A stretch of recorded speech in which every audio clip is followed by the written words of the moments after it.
I've already taken pictures of the exterior outside where there is no shade, because as of right now where the vehicle sits, it just appears to be in damp shade, even though the covering is pretty complete. So it makes you think that there's some issues with the paint, but there isn't.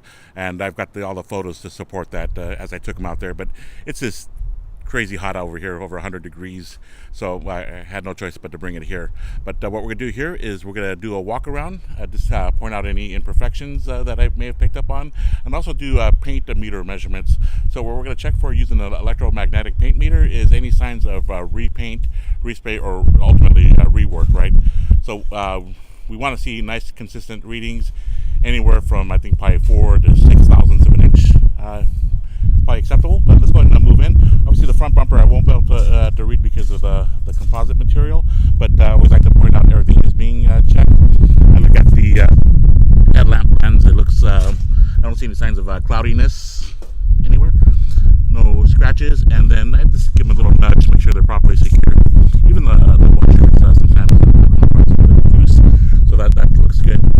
Also just give them the front bumper cover, just a light tap, make sure nothing's rattling or loose or just kind of glued on, just so it passes the inspection process. So it looks all properly secured.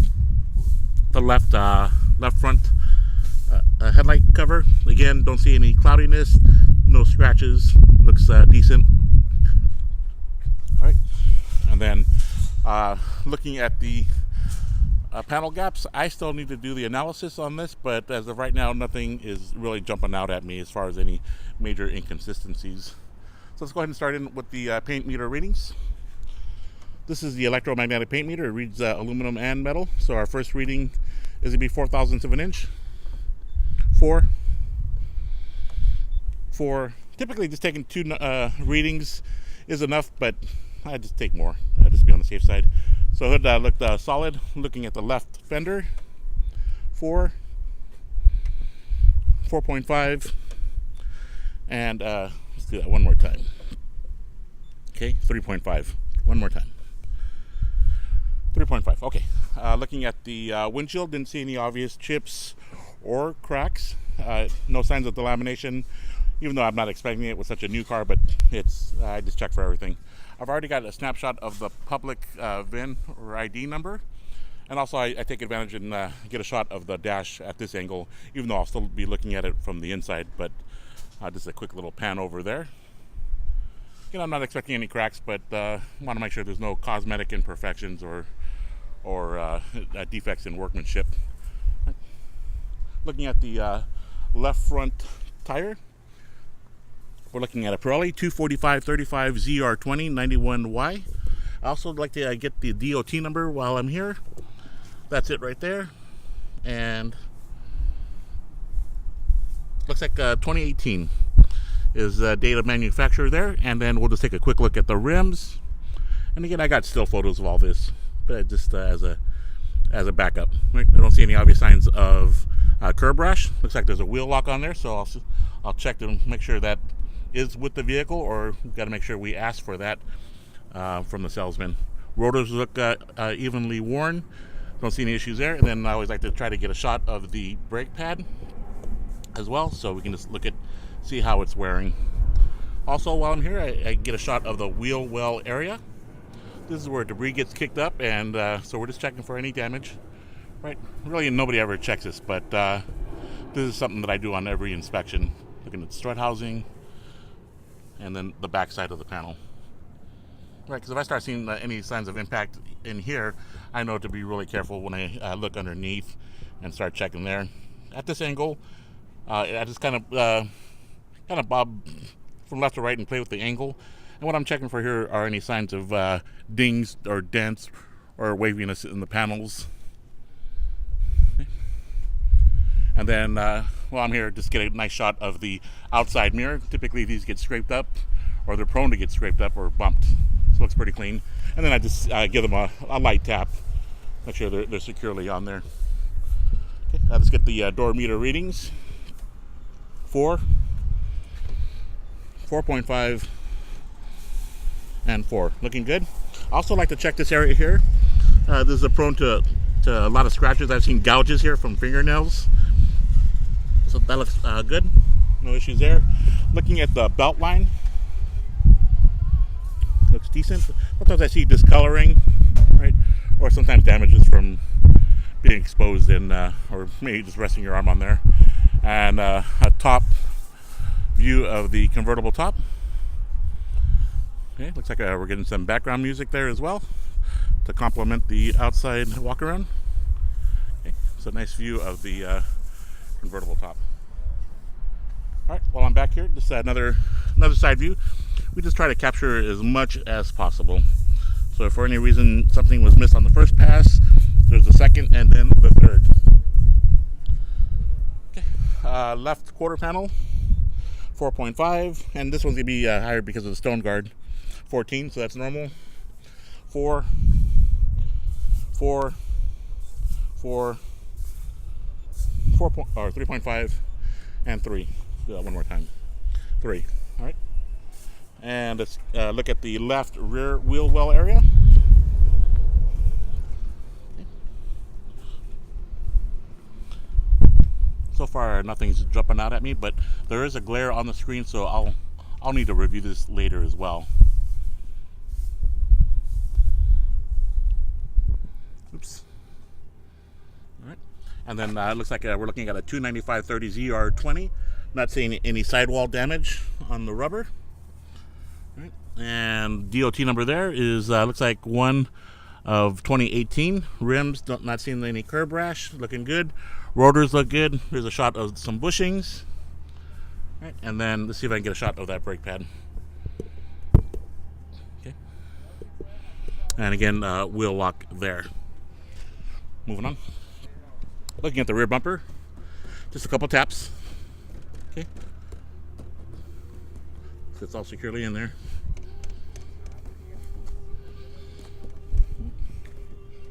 And let's get this cover.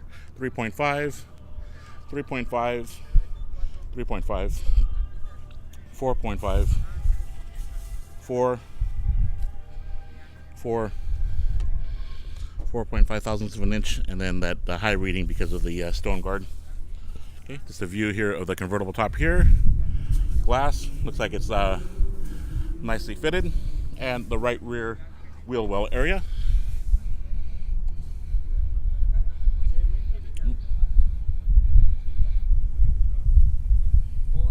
And while I'm scanning this, I'm actually looking at the rims and anything else during this downtime here.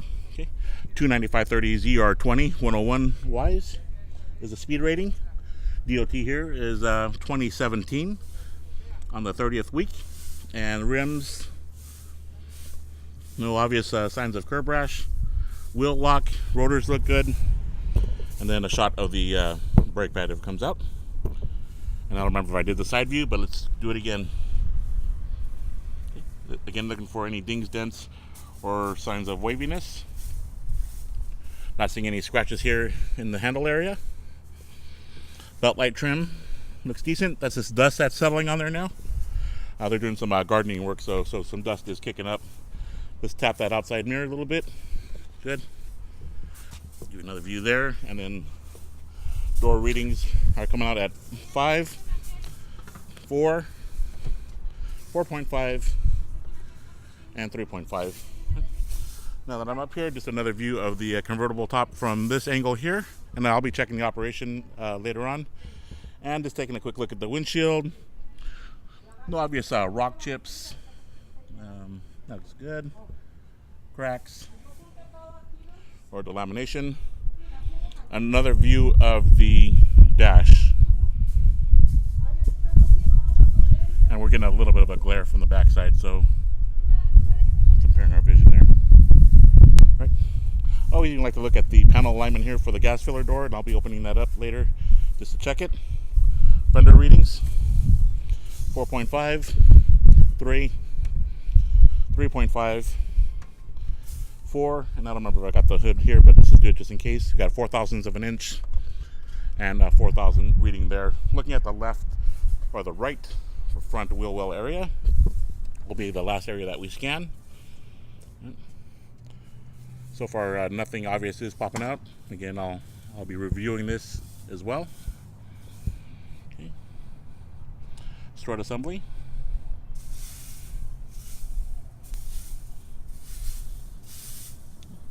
And looking at the tire, 245/35 ZR20 91 Ys, the Pirelli P0, and the DOT on this one looks like 2018.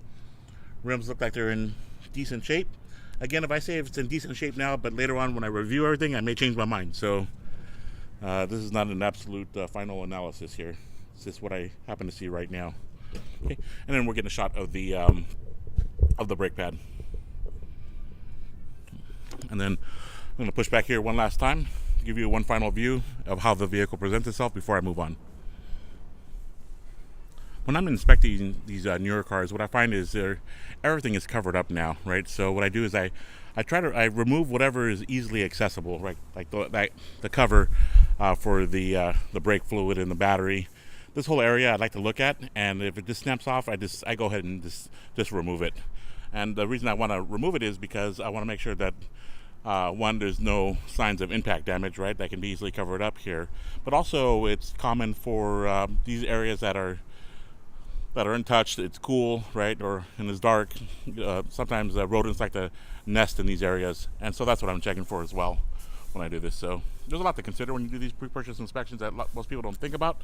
But yeah, nesting is or rodents is a big deal, especially like in the engine bay, because that's, they get a hold of the wiring, the hoses, but especially the wiring that gets super expensive, right? To replace the whole wire loom. But everything's checking out really nice. I always look at the underside of the hood as well, right? And I get still photos of the hardware, because what I'm checking for there is any signs of tampering, right? If I see that the paint's been chipped, there's no reason for it unless the hood was removed or it had to be adjusted for those reasons, right? But if it's been unmolested, that's the way we want to see it.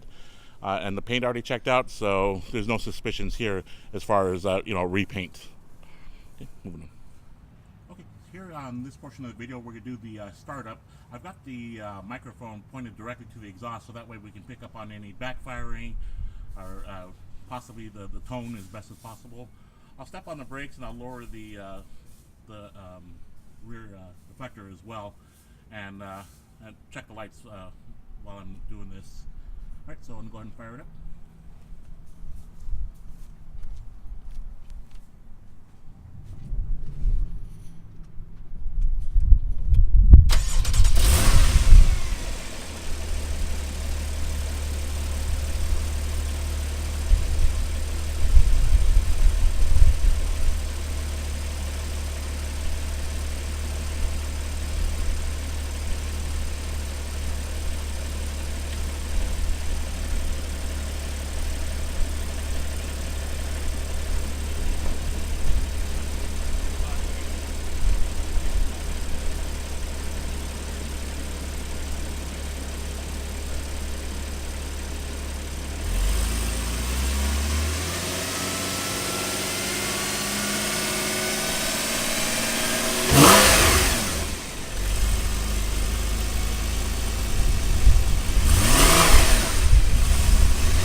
Rub it too much because the engine is still cold. But let's just go ahead and move in there, and I still need to review everything as far as the light operation, right? Exhaust. It should be nice and clean. You can see black, blue, white, or gray smoke, because that all means something, right? Just moving here towards the interior area. I'm just going to kind of climb in really quick. And what we want to do is I'm going to turn the key off, and we want to make sure that all the lights do illuminate, all the warning lights. Make sure nothing's been tampered with, right? And then we'll see how it starts up.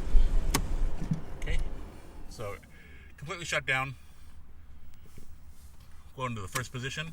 Okay, we see all the lights illuminating. I see the check engine light, airbag light should be in there somewhere. I still have to review this myself. And then so as soon as I start it, typically it takes a second or two to do its self-diagnostic. Everything checks out, they should all turn off. So here we go. Alright. So it looks like everything quickly turned off. I have the out mileage at 21,913. got the oil there reading. So we're gonna keep an eye on that as it warms up a little bit.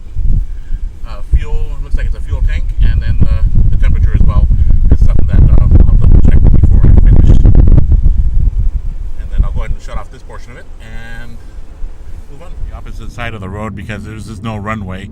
So here we go. We're at 32. Let me see. So let me start downshifting a little bit here. So we're in second gear, and here we go.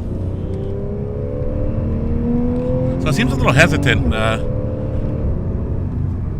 It's not like a crisp response for whatever reason. So I'm gonna turn off the AC. Let me shut that off. That way we're getting pure horsepower. Okay, so we're gonna try this again. So first gear.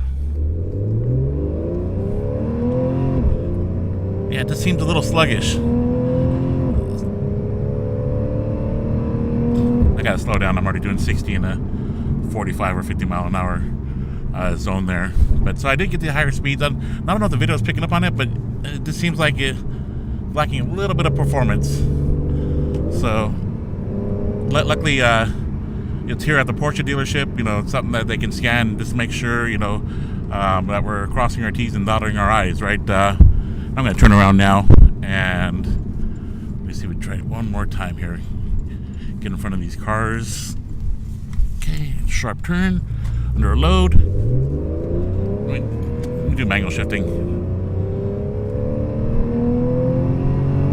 Okay, I better slow down here. Oh, so much for manual shifting. But all right, so I think you got the point there. Let's take her back home.